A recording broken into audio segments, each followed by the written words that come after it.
My name is Robert Burgess. I am a member.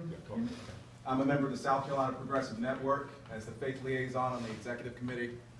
I'm also a co-founder of the New Legacy Project, which is the youth organizing body of the South Carolina Progressive Network, a direct extension of SNCC, SNYC. I'd also like to recognize Daniel Day-Weiss, one of the co-founders, Kyle Preminger, and also Wayne Borders, as they are the vanguard. We are the vanguard that are moving this movement forward into the 21st century. We'd be remiss if we weren't at the 70th anniversary and some youth weren't speaking. Wayne, thank you for speaking up and saying something on behalf of the youth. When I joined the Progressive Network about a year and a half ago, which makes me a newbie in the field of activism and organizing, I took a look at this banner and I studied it. I thought about it. It's about democracy, and I'll start there. It doesn't take a rocket scientist to understand that our democracy is broken. Our democracy has been broken for quite some time. But the underlying question, and the question that we've all been hitting on today, is who broke it? How did it get there? The why behind the what's happened. The last thing I want us to get caught up on is the theory. It's going back and extracting value out of history with no praxis, with no applicable, actionable items for us to put our hands in this generation to the plow. So while I appreciate theory, let us not get lost in it. Otherwise, we make the mistake of exercising in dream theater, something that'll never happen. So who broke it? The Modjeska School of Human Rights offered us the opportunity, myself the opportunity, to learn about that history, to learn about all this rich history that we've spoken about today. We started at the inception of South Carolina as an extension of a slave colony, Barbados. We talked about how rich South Carolina was, how wealthy it was, and how deeply rooted in slavery its economy was, which, as you know, has continued to subjugate demographics, minorities, out of this democracy, leaving it broken, leaving it in shambles. A system that's perpetuated today in various means. I don't know if anyone's seen the documentary 13. Slavery still exists. It hasn't gone away, it's just gone underground. It's transformed. So who broke it? We're learning about Denmark Vesey. We're learning about Robert Smalls. We're learning about the Port Royal experiment in Beaufort County in the 1860s. We went all the way through the Jim Crow era. Not to forget the 1895 Constitution in South Carolina, written by noted racist Ben Tillman. Pitchfork Ben Tillman. Pitchfork Ben Tillman. I don't think there should be a kind word said about that man, if you can call him that.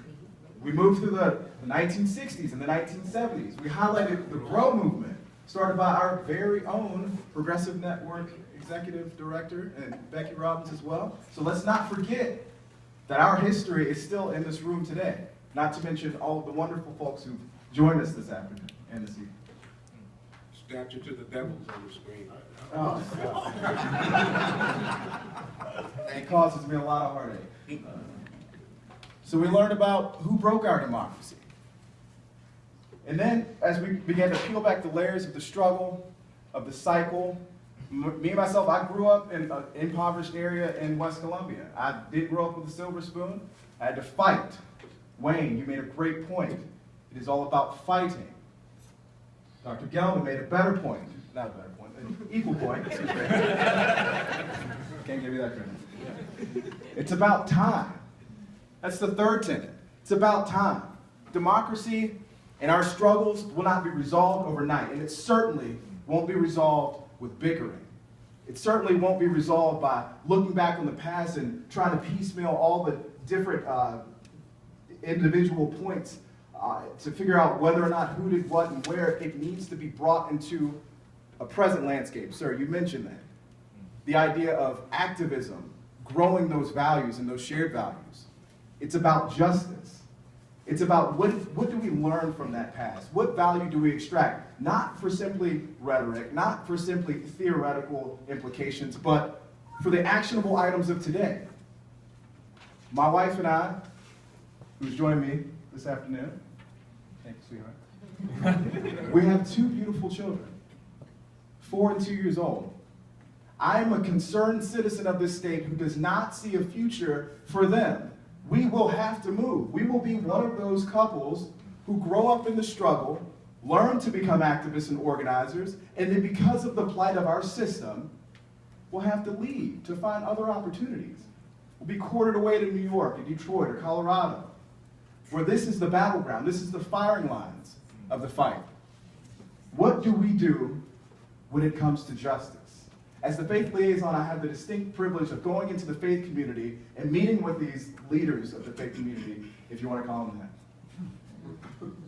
What they're typically very good at is loving people, kindness, right? So doing ministries to hand out food, right? To take care of the poor, to take care of widows, to take care of orphans. What they're also very good at is being faithful. They pay their tithes. They're deeply devoted to their prayers and to their alms. All of the things that show that devoutness that they so highly esteem. But where they fail is in doing justice, is in loving the least of these, as Matthew 25:40 says.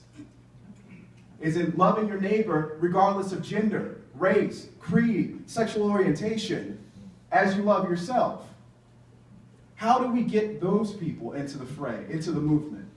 I submit that the Modjeska School for Human Rights is a stepping stone and a great foundation to begin that dialogue from preschool all the way through college and beyond, to teach individuals what it is that we've been fighting for, who's perennially been our obstructions. Who are those people? Call them out, because it's about justice.